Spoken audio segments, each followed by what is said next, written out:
You're entering another world, one just a few feet beyond the safe glow of the streetlight, into the dark, one slight step off the edge of the map, into the land of monsters. Today's tale, a disturbing blend of fiction and fact. Three intrepid podcasters stumble across a story more disturbing than they ever could have imagined.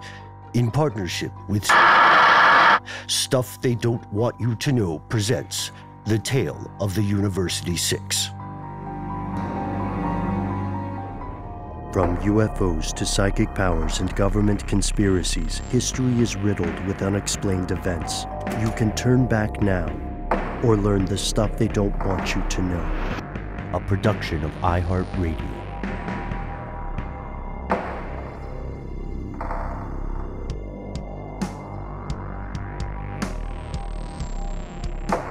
Hello, welcome back to the show. My name is Mark. My name is Neil. They call me Bill. Today we've got a strange one, folks. It's part mystery, part possible cover-up, and just maybe part paranormal. So, as you know, we spend a lot of time on the show making sure anyone who wants to reach out to us can do so. We opened a door, you could say, and over the years we've encountered all manner of amazing, frightening allegations, but this one is a little bit different. We received notice of this story from a source that wishes to remain anonymous, and we're making this the first of a two-part series. Let's dive in. Here are the facts. Yes, the facts, the historical facts. The story, as we can tell, at least as near as we can tell, starts somewhere around the dawn of the 20th century. The United States was quite a different place back then. This was before the advent of the internet, widespread use of television, before people traveled widely via the interstates or airplanes, but it was also, in a lot of ways, quite a dangerous time throughout the 1800s. Yeah, over the course of the 1800s, the industrial eras of Western Europe and the U.S., as well as the Civil War in the United States, led to many disastrous things. We've talked about the dangers of war in the past. One thing that's not examined as often is that it led to an increase in mental health patients. We're talking about PTSD, even though it wasn't recognized as such at the time. We're talking about the shock of entire populations fundamentally changing their lifestyles from an agrarian to an industrial economy, huge numbers of immigration from one country to another. This all spelled trouble for mental health. And previously, most people with mental health issues or with physical handicaps were taken care of by their families, or maybe a hodgepodge of institutions. You've heard about these in the past, sometimes state-sponsored, often religious orders, but now a lot of these families who would have previously taken care of their relatives found themselves living in cramped urban environments, working very long, demanding jobs. They had neither the time nor the space to care for their loved ones. But there was a solution. Asylums. Oh boy, just the name kind of strikes fear in the hearts of many people. I would say me, I think, just thinking about abandoned asylums that I've visited or seen. I mean, they're creepy things. What abandoned asylums have you visited, man? Give me the juice there. Well, we've talked about it on the show before. There was one that is now a large park in Dunwoody, Georgia, that I visited on several occasions. Seriously? Oh my gosh. Okay. Yeah. Forgive me. I had no idea. For sure. But asylums were built as a way to house people who were in mental health crises, who had problems, who were dealing with the things Ben and Noel just described. And there were often facilities that housed a ton of people. A lot of people, and the funding wasn't always there to keep them running, in the way they probably should. And also, guys, think about the science. We've talked about it on our human experimentation episodes, the science that was behind treatment for people in these asylums. Science. I need some quotes, air quotes. Well, there are a couple things here that are really important. Like, these asylums sometimes weren't purpose-built. They may have been older things like manor estates or even castles that were repurposed, right? And came with dark histories of their own. Mental illness as defined back then, was very, very loose and quite unscientific. You know, there would be people with psychological conditions, but there might also be, for instance, women who did not want to be in an arranged marriage, right? Or were speaking out for their own personal rights, and they were treated as though they were insane. There was also a great deal of antagonism against what were considered to be the mentally ill. They were believed to be a danger to the greater population. Asylums then were not necessarily rehabilitative in their goal. Instead, they inspired to be islands of quarantine, right? To imprison, to house what they saw as the unfit. Yeah, and I mean, a lot of these quote-unquote treatments, like you said, I mean, things like lobotomies and, you know, shock therapy, fever therapy, you know, purposely induced insulin comas were akin to like medieval torture, what we might think of as ways of getting people to talk, you know, like in prisoner of war type situations even. I mean, really, really gnarly stuff that would have felt much more at home like in a, you know, medieval dungeon. Not to mention that, you know, we have isolated examples of folks in charge of some of these types of facilities using their patients to experiment on, essentially, to, you know, further what they thought of as their life's work. Yeah, and it's not hyperbolic to say it was somewhat of a Wild West.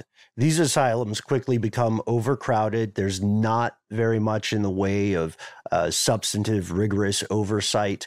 And as you said, Matt, there wasn't a lot of funding. Also, the staff didn't really know how to deal with many of the conditions they encountered.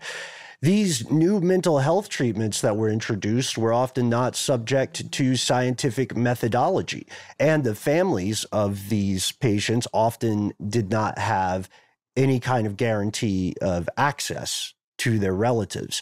So if you were struggling, or a loved one in your family struggling with mental health issues in the early 1900s in the United States, it would be on your family to take care of them. But what often happened is the family would go to a doctor and they would ask this doctor to say, you know, whether or not a patient should be institutionalized. And it was very common for these patients to be locked up, regardless of whether they gave consent or whether they had the capability legally to consent to something like this. And about 70% of those patients were hospitalized involuntarily during this time. The idea was that, you know, you as a family are making a sacrifice for a greater good. People believed at this time that they believed that mental illness was heritable, and their logic was that if you could eradicate mental illness, quarantining it the way that you would quarantine people who suffered from a physical disease, then you would eventually eliminate the disease altogether. And what happened to the people who were the carriers of these, you know, so-called diseases? We're not saying that we think that. That's just how medicine at the time approached it. Well, it didn't really matter what happened to them. Just keep them out of the public square. So these patients, which could be called prisoners, shared overcrowded rooms. Absolutely no privacy, very little way in the way of hygiene. If the staff is abusive to you, there's no one you can tell about it. The food is often inadequate, sometimes spoiled or rotten. And the rooms are locked. It very much is like a prison. If there was a fire or someone acted violently, there wasn't any way to escape. And it wasn't just the doors, you know, it's the windows too. There's a facility here in Atlanta that is, gosh, I want to say, I don't know if it's CDC. I can't remember which institution now runs the building, but it's often rented out for filming in Atlanta right now. But it used to be a mental institution of some sort, some kind of asylum, where you can see this exact thing with the doors that are fully secured, where you'd have to have a staff member opening that door either way. And the windows are all fully barred up, like all up and down this rather tall building. It's very creepy. It kind of reminds me of, I think a while back, guys, we talked about the Willowbrook mental institution that was on Staten Island. There was There was an expose on that facility a while ago that really just showed the reality of all the things we've been describing thus far in the episode. Yeah, Geraldo Rivera actually covered Willowbrook a while back. Yeah, in Willowbrook 50 Years Later with Geraldo Rivera. So do check that out if you want a gripping and in no small way disturbing exploration of what we're talking about.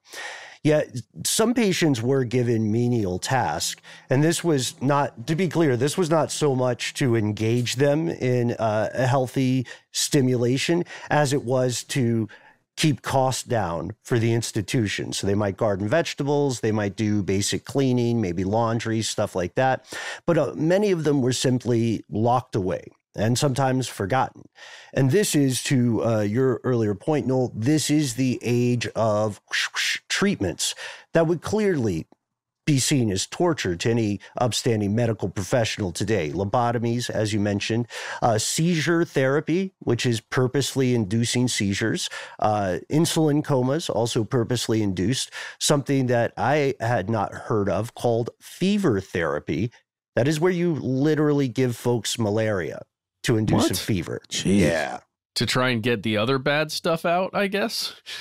You know what? It would be interesting to hear a doctor defend that practice. Well, I mean, again, a lot of this stuff really has the ring of like trepanation, like drilling into the skull to release demons, or, you know, like leeching or bloodletting. And lobotomies in particular are barbaric because when lobotomies were in their heyday, medical professionals did not know enough about the workings of the brain to understand what they were doing. They were just giving people brain damage, to be clear. No one walked out of a lobotomy better than they were in the beginning. There were also ice baths, deep, deep isolation, think like supermax prison level, constant physical restraints, being tied down almost 23 hours a day, stuff like that.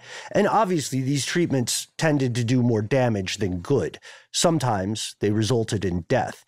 And while there are many, many examples, tragically, of these houses of horror masquerading as halls of healing, there is one case that is fairly obscure but notorious locally. It is the story of Homestead State School and Hospital, which is sometimes known as the Black Castle. But what was this exactly? We're going to pause for word from our sponsor, and then we'll be back with more.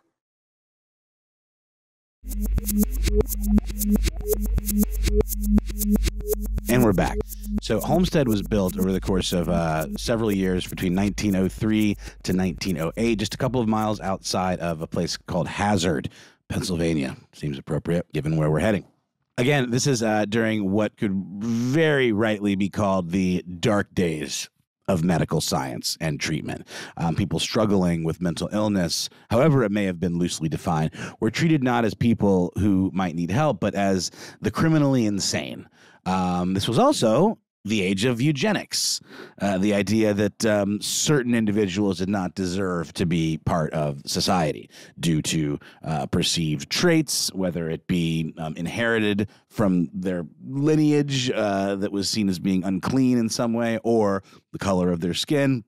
Any number of things could have been lumped in with eugenic kind of casting out of certain individuals. And paramount on that list was this idea of having mental illness. And then in 1913, the Pennsylvania legislature, they appointed this new thing. It's called the Commission for the Care of the Feeble-Minded, which stated that disabled people were, unfit for something like citizenship, something that we recently talked about with Baratunde, actually taking part in the democratic system. They thought the disabled wouldn't be able to do that, or perhaps shouldn't be able to do that, and that they even posed a menace to the peace, which just feels awful. Yeah, no bad person thinks they're a bad person, right? And nobody wakes up and says, I'm the villain today. Well, I do. But just today. So this commission was dead set not on helping people who are disadvantaged by a perceived condition, physical or mental. Instead, they were dead set on preventing what they called the intermixing of the imprisoned and the general population. Again, they believed that by quarantining these people to whom they objected, they could root out mental conditions from the population overall. And how do we know this? It's not just our opinion. In one of their biennial reports, Homestead's managing board of trustees literally explicitly quoted a leading eugenicist of the time, a guy named Henry H. Goddard, who could be an episode all his own. Here's what they quoted from Goddard. And again, this is in a government report. Quote, "Every feeble-minded person is a potential criminal. The general public, although more convinced today than ever before that it is a good thing to segregate the idiot or the distinct imbecile, they have not yet been convinced as to the proper treatment of the defective delinquent, which is the brighter and more dangerous individual." Important to note here, mental health institutions of this era in the U.S. and abroad were also used to silence women, silence people who were maybe female identifying, anybody who was seen by the current status quo as being difficult. And they were subjected to torture, lobotomies in particular, isolation, incarceration, and they were also often subjected to abuse during these times. And to be clear, this went across demographics. You can find infamous cases of women from very well-to-do families being subjected to these operations at the behest of their own relatives. Makes me think of the long-lost Kennedy. Exactly. Yes, exactly. But something went wrong at Homestead, even by the standards of the time. Rumors began to spread, rumors of unorthodox, ghoulish experiments. To the staff of Homestead, this was the forefront of medicine, the greater good, the rationale being that the ends justified the means in pursuit of some imagined greater good. To the few outsiders who were able to learn about what was happening, the reality was much, much worse. Whispers proliferated, and in hushed tones, locals would begin sharing legends of something they called the laboratory. Oh man, so these are some crazy rumors. This quote laboratory, we've heard about this, by the way, us on this show. These rumors were, although just rumors, right? That's all it was. It was like tales that you would horror tales you tell around a campfire about this really genuinely creepy place that had bad stuff going on, and arguably bad people doing bad things. It's a winning combination. Yeah, right. Until there was a fire. And as we talked about before, these buildings are so tightly controlled and sealed. When there's a fire on the inside of one of these buildings, it's gonna be horrific, especially for the people that can't open their own doors. Many of the areas are subterranean as well. It would just be nearly impossible to escape. Absolutely. And so the institution met a fiery end of sorts. Throughout the 1960s into the 1980s, time wound on, and America moved on.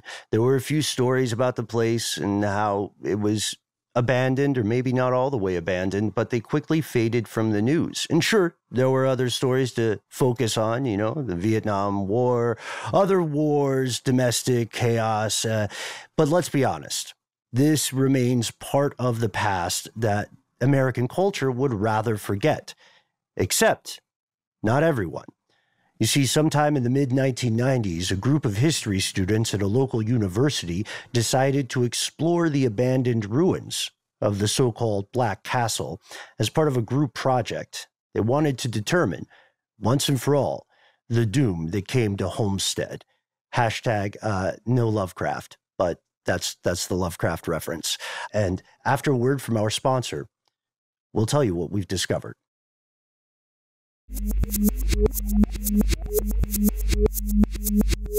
Here's where it gets crazy. So you may hear whispers of this group referred to as the University Six. And as we record, none of these students, these bright young minds, have been seen since and remain officially missing today. So what exactly happened? Well, as we do on this show, when there's something like this going on, we try and call primary sources. We try and call, reporters, and in this case, law enforcement, just to see if we can get any actual details, right? Because there's not much just in the public sphere that we could find. But we didn't get anything, at least out of the local police department there or the sheriff's office. So I don't know, we're at a bit of a loss. Everything just kind of went cold. Until, it seems, quite recently. You see, over the past several weeks, we've been receiving some strange materials and artifacts that appear somehow related. It's implied that they're related to these long-forgotten disappearances. They appear for the first time to just maybe describe the fate of the University Six. And, Mark, Neil, as we all know, as we talked about off air, these things are disturbing, but they're indistinct. We see this pretty often whenever we get a message about a purported cryptid or a UFO. You can see maybe there's something there, but knowing the provenance of that is kind of difficult. Is it just a floating colored blob? Is it an artifact of the technology used to obtain the image? One thing's for sure, looking at it, it seems as though the photographer, whomever they might be, was maybe in a hurry. Or they're really freaked out. Or they're a really bad photographer. So yeah, the still images, all the problems you just described, Ben, are present in what we've seen here. But there is another thing. There is a video where if you don't have such a steady hand, or you are freaked out, or you're running or something, you're still going to create hundreds, if not thousands, of still images at once. Those are a little bit easier to go through. And we do, in fact, have a video. And it's weird, man. It was just a USB drive, plug into your machine, which generally don't do that, okay? Even if it's sent to you from a known address, don't put a USB drive in your machine. We put it in a work computer. Well, let's play the clip. Is this thing on? Trees look nice. Too bad we have to spend all weekend digging through some old junk. It's called research, Emily. You have a 4.0 and are pretty much a genius, but don't waste the battery on that thing. I am documenting our research. Duh.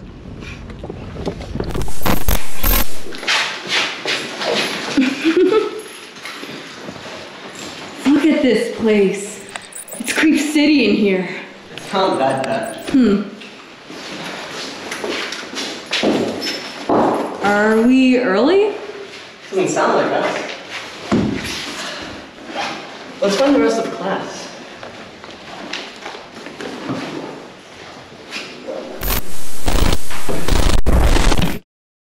Okay, let's pause here and unpack this.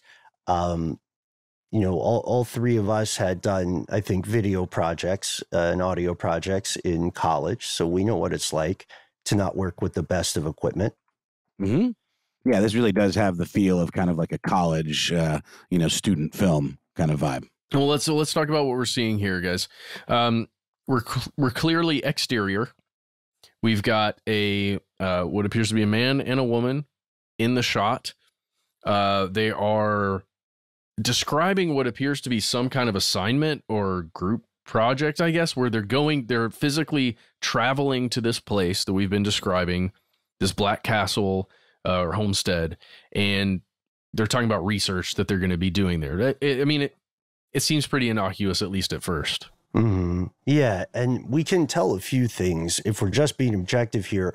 One of the speakers is named Emily, or at least the other speaker calls that person Emily, and this matches up with what we know from the police, because there was a person named Emily Waterhouse listed amongst the missing students. That doesn't, to be fair, that does not necessarily mean we're hearing from the same Emily, but I would say it's intriguing nonetheless, and there are a couple other things that stood out to us. Another thing that does stand out that leads a bit more credence to this perhaps being the University Six, one of the male character in this part of the video mentions that there are other students that are already inside, or he thinks at least that they're already inside the facility.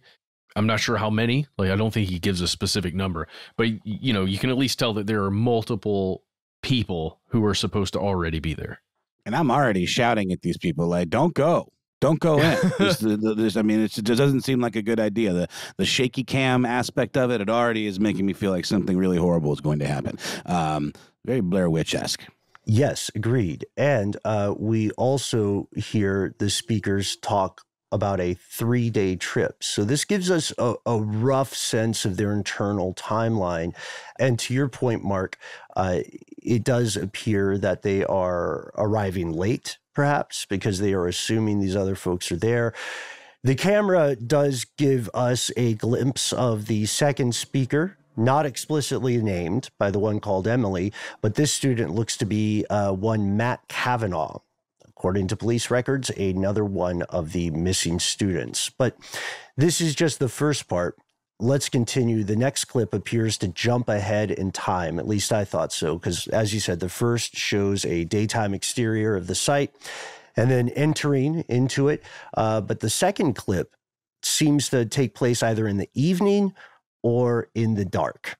Barely see where I'm going. What was that? What is it? You okay?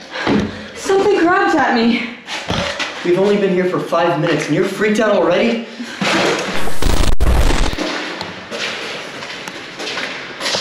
Is it freezing in here? What was that?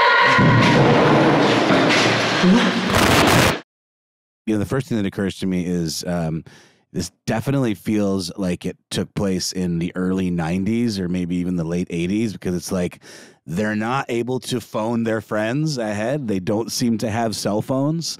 The clothing is very of that period. If only they had cell phones, they could have called ahead or at least known where to find their friends. But then we wouldn't have a story. Or if only they'd turn the radio on for a minute so we could hear whatever the hit, the top 40 songs were. That would have been cool. Or if they'd said, we're recording on month, day, year, which would have been very helpful. And you may be thinking, well, cameras at this time in the 90s typically did have, because they were running on tape, right? They typically did have that time code, timestamp, but the quality is so bad that you can't really make it out. We'll get to it in a second, but there are some serious questions about the provenance of this, of what happened to this content before it got to us. It reminds me of that. What's that show that was on Netflix recently that was about kind of like a dude who did forensic rebuilding of videotapes? Archive 81. Archive 81. Yeah, this has the feel of something that's been reassembled in some way after being perhaps heavily damaged. Mm-hmm. For now, we have to bracket the idea of something moving in the background there because there's just not enough information to clearly distinguish who it could have been. Just, looking at the footage, guys, like you said, Bill, I can't conclusively say there was a thing there, but it looks like something, like you said, a humanoid figure of some kind that sort was of a shape in the shot. Yeah. Well, that's the other thing. One of the other people in the footage here mentions being cold and hitting a cold spot, which is a very common thing that we've heard from listeners, as well as from our research that coincides with some kind of, let's say, interaction with something from the other side, if it exists. And if there is some kind of interaction truly happening, a cold spot or coldness is often associated with it. Right. And to be fair, it doesn't look like they have equipment to measure that temperature, right? So it's working off their personal sensations. At this point also, we haven't actually heard or seen the other 4 students, right? Or whatever group they're supposed to be meeting up with. But of course, this is not the entirety of the footage we've received. And let's talk a little bit about the footage, because you can tell we have some serious issues with it. We spent some time looking over the video files themselves in depth, running them through a couple of different filters. And not to get too in the weeds about it, but one of the important things you want to do when you're doing any kind of forensic research into footage like this is you want to search the metadata. Metadata would plausibly tell us when something was actually created, right? As long as the metadata isn't messed with. But when this was sent to us, it appears that someone had intervened somewhere in the chain of custody between when this was originally filmed and when we got it. It does seem like when it was digitized, maybe there was some tampering that occurred, or maybe just error, or maybe just a piece of software that automatically altered it. But we don't know. We can't confirm. It's just different. So, full disclosure, folks, we went back and forth on whether to air this footage because we thought it could be possibly a prank. We're fans of pranks. We said, well, what if it's genuine? Due to the quality of this footage, as well as our confirmation that somebody probably did mess with the source data, it is honestly hard to tell. But if it is genuine, then the last thing we want to do is put anyone in danger. For sure. So once again, we contacted local authorities and we sent copies of the files. And after a few days, we actually gave them a call. And while they did acknowledge they'd received our package, they had absolutely nothing to say about what we had sent them. At least not yet, right? And we, just to be fair, we only did that as a cautionary measure, right? In case this is real. Maybe it's not. Maybe it is. We figured at least give it to them in case. And since they did not explicitly forbid us from airing this, we made the decision to put it on now. And that's where we're going to leave the story for today. We will continue. Stuff they don't want you to know is normal, but as we learn more, we will record a second update here, and the investigation will continue. And so that is our show. Thank you so much. As always, tune in for our upcoming episodes on the way to you soon. Okay, well, we're wrapped. That was a doozy. That was a nutty one, that's for sure. Yeah, to be honest, I'm a little weirded out that we kind of even put this out, guys, because I maybe they really did see something when they were down there in that place. I don't know. Yeah, Mark, you're the video expert, but just between us, it kind of looked like a clown. Look, I didn't want to say that. I think you might be right. It was clown-like in shape and form, that's for sure. It had a big, weird nose, too. Very, like, schnozzly. Bulbous, yeah. I'm just kind of upset that the cops didn't, like, immediately get back to us and at least say, oh, yeah, okay, whatever. This is nothing. Or thank you or something. Oh, it's very odd. Right, yeah. I mean, the public information officers are doing their best, but their hands are tied. Yeah, we'll see. It's a weird one. Oh, hang on, y'all. Someone's at my door. Oh, shoot. Okay. Bill, do we know what we're covering next Tuesday? You guys, what? It's another package. What? It's another package, and it looks just like the one we got with all the photos and the thumb drive. Is there a return address? No. Okay, let's meet up.